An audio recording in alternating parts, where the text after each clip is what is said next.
Tulungan mo na ako maglabas ng pagkain. Dami Mabait naman pa, ang daming binili. Kami lang nila, Mama. Yun, dami naman ito. Okay, nandito po tayo sa backyard namin ngayon and this is my first video. So, hindi po ito bayad, not sponsored by Jollibee. One day, sana ma-sponsor po tayo ng Jollibee, pero ngayon, hindi pa. So, hi guys, this is Finest China and today, kakain tayo habang getting to know me, assumptions about me. So, ngayong video po na ito, papakilala ko po ulit yung sarili ko. Introduce ko po yung sarili ko after 2019. So, ngayon, sasagot po tayo ng mga questions ng mga tao, mga issue sa akin, na gusto kong i-straighten up sa, sa media. Nasaan yung palabok ko? Saan yung palabok? Hindi ko alam. Sabi mo, di ba, palabok? Ay, eto. Oo, nag-order akong palabok. Na-charge din ata yun. Hindi nila binigay. Wala. Alam niyo, nagkamali kasi sila kanina. Pero, Yung na ni naman ang Mama. Tawagan na lang ulit natin later. Ito lang yung Kuha ka ng plate, Ma. Yun, wala yung palabok ko? Wala yung palabok. Yun, nadadagi dyan. And for today's video, ayoko po ng masyadong crazy. For our next videos na po yung mga yun. Pero for today's video, I want it to be no filter. Gusto ko na makilala niyo ako mabuti. Kung ayaw niyo po yung mga sasabihin ko, you can unfollow. Yun, nadadagi dyan. Di naman ito medyo palabok ko. Puta. Sinarge ka ng $150. Wala Oo, yung alam mo palabok to, ko. itong binili kong to, umabot ng 8,000 pesos in peso ha. $150 to lahat, guys. Okay lang, kahit basta binigay yung palabok ko, yun, Oo, wala wala yung palabok ko. Gusto ko rin sana ng palabok. Kaya 150, tapos wala yung palabok ko, yun, ninanay mo.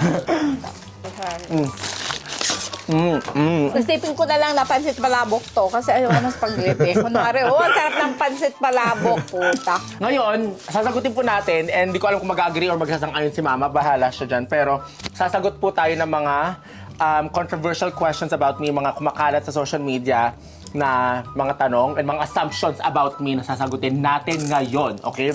And by the way, before I start this whole video, ang giveaway po natin, mga winners po sa giveaway natin for the iPhone, for the laptop, and for the camera, ililista po natin on the end of the video.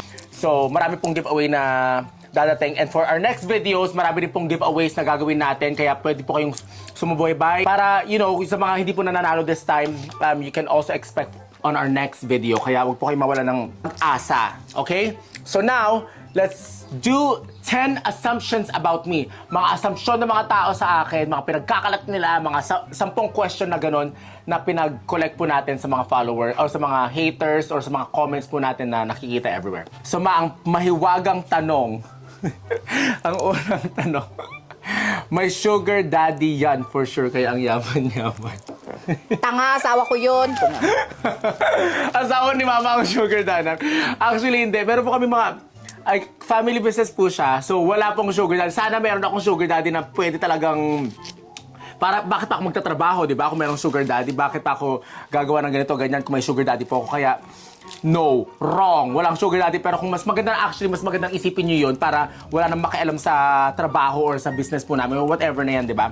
So, mas maganda lang isipin nila may sugar daddy kasi at least yun, nananahimik ng mga tao. Kaya, there you go. Ba't isipin na may sugar daddy ka, mga babiyangot talaga. Baka ako pamimigay ng pera, guys. Baka ako ang sugar daddy. Hindi ako yung sugar daddy. I hope kung meron mayaman dyan na bilyonaryo, please, go ahead. Ligawan niyo po ako, single po ako ngayon, kaya go. Alam mo ang Jollibee nila dito, ang laki-laki ng mga chicken. Sa Pilipinas, ang liit, grabe. Sa Pilipinas, malnores. Malnores sa mga manok sa Pilipinas. Yung chicken nila, kumkumbot. Alam niyo, paano Oo, ba yun sa kumkumbot. Tagalog yun? Parang- Nangungulubo. Parang maawa ka pang kainin yung manok, gano'n. Ang dami naman ito, JP, paano ito kakainin? Anyway, next question. Nanalian ng loto kaya mayaman. Walang loto sa Hawaii. Walang loto. Merong loto sa Hawaii, pero po tayo na parehas lang din scam yan katulad sa Pilipinas. Hindi po kami nagloloto, hindi po ako nagsusugal. Pag pupunta na po kami Las Vegas, doon na po kami nagsusugal. Pero yung loto-loto na, hindi po ako nagsasayang ng pera, pinaghirapan para lang i-gastos dyan. It's not for us. Walang loto sa Hawaii, pero lagi ako nagloloto. Hindi ko na-guess yun, pero na-guess ko na kayo. Nakalive ka ba? Hindi na dyan, Ma. Ay, ganun. YouTube yan. Alam mo naman ako, hindi naman ako masyadong mga ganyan. Anyways, no, hindi po kami nanalo sa loto. Wala po. Pinaghirapan ko talaga siya. Totoo bang kumikita ka ng 8 digits in peso a month? Sure. Pwede rin. Si Mama. Si Mama ang mayaman. Hindi ako mayaman. Mayabang, hindi mayaman. Si Mama ang mukhang simple, pero may kahit. Matagal na akong mayaman, di lang nila alam.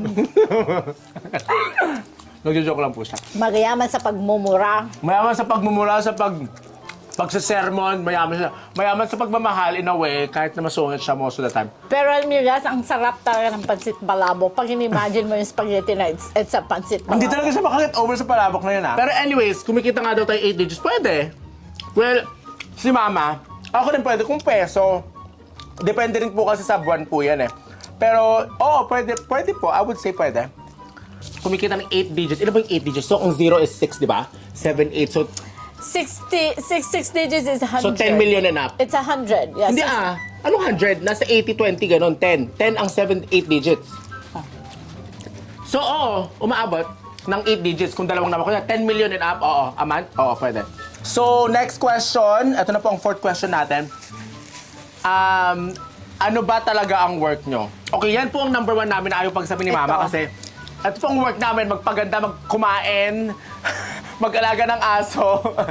The reason why po, explain ko po ulit to sa mga bago ko pong subscribers and followers, kaya ayaw po namin sinasabi ni Mama, ang family business po namin, dahil hindi po nagtatagal ang social media, hindi nyo po alam ano mangyayari sa social media, or hindi po nagtatagal ang mga, you know what I mean? Kasi ito pong job na to, kasi as of right now, job ko na po itong social media again. Bumalik po siya sa isang mga side job ko. Kaya ngayon, itong social media ngayon marami na pong sumusuporta sa atin and thankful po kami lahat dahil sa mga suporta nyo. But in a way, gusto po namin yung private life na yun na maging private lang. Ayaw po namin isali sa social media kasi once na ako na rin may mga inggit, mga evil eye, alam nyo naman sa Pilipinas guys, maraming inggit. And Mga it's- scammer. mga scammer. Katulad yan, ngayon mangyayari sa mga giveaway po natin. Maraming nagsascam po ngayon. Kaya please be aware of people like that. And sa amin po kasi, syempre ayaw kapag kunwari may na-cancel, may na-issue dito sa social media, wag naman po sana kasi sana pagpatuloy pa rin po itong growing na finance empire po natin. Pero one thing na I really don't like is yung nakikialam ng mga tao sa private life. Yun, ayaw po namin kasing masira yun, pinaghirapan po namin yun, kaya ayaw po namin yun. Ayaw po namin masira yun Ano ka, just by PG? one issue sa social media or something. Kasi marami naman pong artista, influencer, or vlogger na hindi rin po nagdi-disclose naman kung ano pong private, you know, mga pinagkakakitaan nila. Hindi naman po kailangan lahat i-show sa social media. Kahit ako, alam ko, sinushow ko po kung magkano po yung ginagastos ko, ganito, ganyan. Pero that's only for a fun of it. Siyempre, kasama na po ang yabang doon, hindi nyo mawawala yan. Pero, hindi nyo maaalis yan. Pero, in a way, hindi po ako, ayaw po namin i-disclose yun kasi yun na lang po yung pinakahawakan namin. Paano kung nawala pa to, di ba? So, it's like, it's really hard to say. Knock on wood. Ang bilis ko magsalita, no, ma? Oo, kasi pinakain ka ng puki ng baboy. Totoo ba yan? Nung buntis ako, sabi ni nanay, kumain ka ng puki ng baboy para yung ano mo, sabi niya, maging talento yung anak mo, sabi niya. Napasobra. Napasobra. Napagaling mo sa ang pananalita. So sabi niya, isang hiwa kami. Ay, kinain ko yung buong Ano yung puki ng bab? Talagang ano siya? Ano yung puki? Parang ano naman yan? Parang bibig din. Ng Parang baboy. bibig? So ngayon, kaya ko mag-rap honestly na tuloy-tuloy na walang stop. Kaya ko yun. Nakita nyo naman sa... Pero may pinagmanahan ako, obviously. Next question na nakakonect doon is... Illegal daw ang business natin kaya ayaw natin sabihin. Puta. Putang ina! Diyan kami mapapaputang ina. Isa nga ba? Sabi niya, putang ina yun! JP, ganito. Pag illegal ang business namin, hindi na kami magso-social media, guys. Exactly, guys. Kasi makukuha lahat ng mga information namin Oo. ang illegal.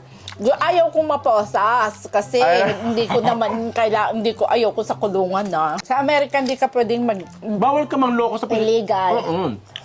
Well, kung magaling na magaling ka talaga, pwede naman. Marami pa rin manloloko dito, pero it's not like the Philippines na ang dami talaga. Like when I was living there, talagang kung meron kang chance mag-scam, Yes, and just to let you know guys, I'm a good taxpayer. yes, we pay our taxes, kahit papuntahin nyo pa yung ilang pulis dito, i-show namin sa inyo.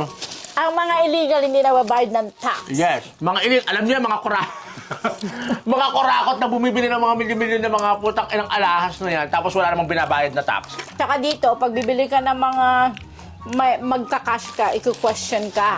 Oo. Pag bumili ka ng more than $1,000 na purses or bag or anything, Tatanong ka. they will have to ask about your ID, your driver license or passport, Job. to make sure your money it came from not the the bad or whatever. Correct. Busog Kung saan kami nang gagaling, di ba? Busog na rin ako, dami na rin. Paano natin kakainin yan kahit ang dami naman kasi. Meron pa tayong ilang question. May 4 pa. Sustento niyo po ba ang buong pamilya niyo sa Pinas? Ay nako, magmula aso hanggang lolo. I would say si Mama. Simula nung ilang taong ka? Nung na ako, nasa 19 bago ako nagbuntis sa'yo, suportado ko. Support them. Oo, ako ngayon lang mga pandemic. Yan, nung 2020 ka lang, pero nag-stop na ako nung... Nag-stop na si Mama. Nung nag-vlogger ka na. Oo. Saka nung may business ka na, yun na. Hindi na po ako masyado nun. Ako na po yung sumuporta ng 2020 before pandemic. Pero kami po yung sumusuporta lahat sa kanila. Pero may mga trabaho po sila, but it's not the trabaho na kaya nilang suportahan muna yung buong family nila. Kaya tumutulong po kami ng todong-todo sa mga bata. Marami po kami tinutulungan actually ni Mama. Pero mas marami po siyang tinulungan sa mga tinulungan ko now. Pero ngayon, may mga business na rin po yung mga pinsan ko. And tumutulong na rin sila kahit papaano. Kaka-start lang po nila last year. Kaya congratulations sa inyo guys. Angelica, Ate, Tonton, Jillian, sa mga vape shop na napabukas nila this year. Bumili po kayo sa Vape Lounge sa Moncada, Tarlac po ang location nila. And magbubukas pa po sila mga ilang location. Para ako Diba? nagbibit pag nagsasalita ka. So next is, naghihirap na ba daw ako kaya bumabalik ako sa social media? Wala ka na kasing kailangan eh. Nabili mo na lahat ng mga gusto mo eh. Wala na ka na Well, kailangan. at saka di ko naman pinagkakita ng social media. Hindi naman ako... Anong kailangan? Wala, meron ka ng lahat. Oo, naghihirap daw ako. Kaya daw bumalik ako ng social media. Eh, wala naman. Kung tutuusin, guys, anong hirap yung sinasabi? Hirap sa pagmamahal dahil wala akong jowa. Kasi mahirap ang lalaki. Mahirap ang lalaki. Oh my gosh, kami ni Mama ang super, super hard dyan. Baka mamaya pag bumurahin ko pa yung mga katangahan nila. Anyways, sabi dito, hindi madamot kaya marami blessings. Kaya nga, give-away po ako. Actually, yung mga binili ni Mama na iPhone na rin yun, galing din po sa kanya yun, mga tulong niya rin, pero hindi ko na po sinabi yun. Pero marami talagang kaya nag-give-away din po kami dahil gusto namin mamigay kasi anuhan po namin ang hirap ng buhay. Kaya ang hirap ng buhay sa Pilipinas. Ay Kaya, nako, oo, alam ko sobrang yan. hirap. Isang araw, hindi ko yung isang araw kami beses kumain dahil sa sobrang hirap ng buhay namin. Kaya sabi ko, nangarap ako, sabi ko, from now, pagmula nung bata ako, sabi ko, magpapakahirap ako, magpapayaman ako, hindi ako mag-stop handa. Pero puro prayers lang yan, guys. Prayers. Dapat wala kang minamalit na tao, wala kang tinatapakang tao. At saka, lahat ng intention mo dapat tama. Tapos makakarating ka rin kung nasaan ka. Tsaka hard work lang talaga. Yung masasabi namin dalawa ni Mama sa pinagdaanan naming dalawa since Tsaka legal. nakapunta kami. Dapat lahat na gawin mo legal. Legal, and hindi ka Wala dapat... kang lolokohin na tao. Kasi sa huli kakagating ka yan eh.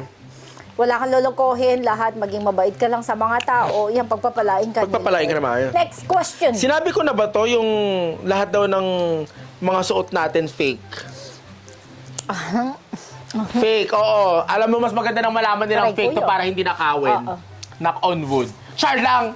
Siyempre hindi po ha. Kung di ko naman afford, di naman ako bibili. At saka hindi ako yung pretentious na tao na kung di ko talaga kaya, hindi ko talaga kaya. Hindi naman ako mamimili ng mga ganito kung hindi ko talaga kaya. Bibili ka ng fake, Diyos ko. Bibili ka ng fake, ano magagawa mo sa fake? Masasayang lang ang pera mo Yes, dyan. at saka hindi ko sinasabing masama mag-fake. Pwede pa rin mag-fake kasi marami pa mayayaman nag-fake. But my point is, sa amin, para sa amin lang ni Mama, ayaw namin mag-fake kung hindi namin ka-afford. Bakit pa kami mag-show ng life na hindi naman namin talaga kaya when, you know, kung hindi namin kaya, bakit kami bibili ng ganito, ganyan? Pero wala po kami mga fakes. Kahit pumunta pa kayo dito sa bahay, halukukot niyo lahat ng resibo namin, hindi po kami nag-fake. Pero wala po, again, hindi po masamang mag-fake, okay na po mag-fake. Pero in our way po, kung hindi po namin afford, hindi po namin kaya, hindi po namin bibilihin.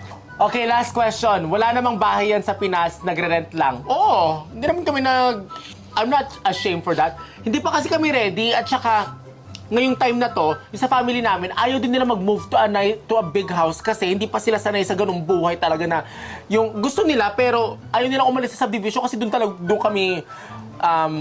na kami lumaki.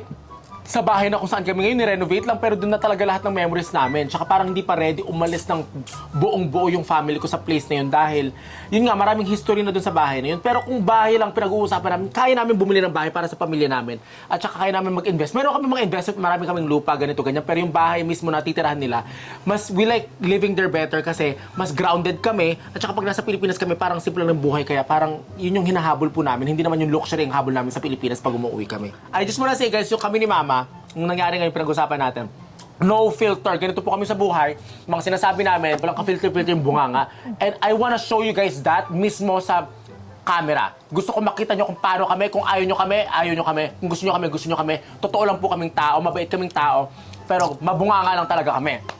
Pero this whole video has no filter. Kung mayroon mga kaming nasabing hindi maganda sa or hindi nyo nagustuhan, I'm sorry na offend po namin kayo. Pero this is how we are. And for our next videos, the upcoming videos, you will see more of us. And dun po talaga, dito nyo makita kung paano po talaga ang buhay namin dito and how we are as a person. Anyways, that's all for today's video. Assumption nyo po. At nakilala nyo po ako kahit papaano. We will do a giveaway. Our winners in the end of this video. And yun po. I'll see you guys on Facebook, Instagram, here on YouTube again, and yun lang po yung social media ko. Finest China, please wag po tayo maniniwala sa mga second accounts, sa mga fake accounts, sa mga scammer accounts. No. Finest China lang po ang aking page. And yung may 1.4 million siguro, pag na-upload ko na po to, sana hopefully 1.6 na tayo. Pero yung maraming followers po, doon po tayo magpa-follow sa Facebook, okay? And this is my only YouTube channel. Kung may mag-repost man po ng video na to, kunin nyo, Finest China lang po ang pangalan ko sa YouTube. Wala na pong number, wala pong underscore, wala pong ano-ano. Basta, Finest China lang. Thank you guys for watching my first ever YouTube video. Wala pong ka-crazy-craziness po to masyado. Nagbukbang lang po kami. Because I wanna keep this very, very simple. Meeting you guys. Tapos, for our next video, dun na tayo magpapasabog on our next video. Kaya stay tuned po. Thank you guys. I love you guys to my finest empire. Thank you I love for you guys. Thank you for watching my vlog. Ay, sa'yo pala. Sa akin to vlog mo. Kaloka ka dyan. Thank you guys for watching. I love you to my finest empire. Lalaki pa tayo na lalaki. Bye guys. Happy New Year.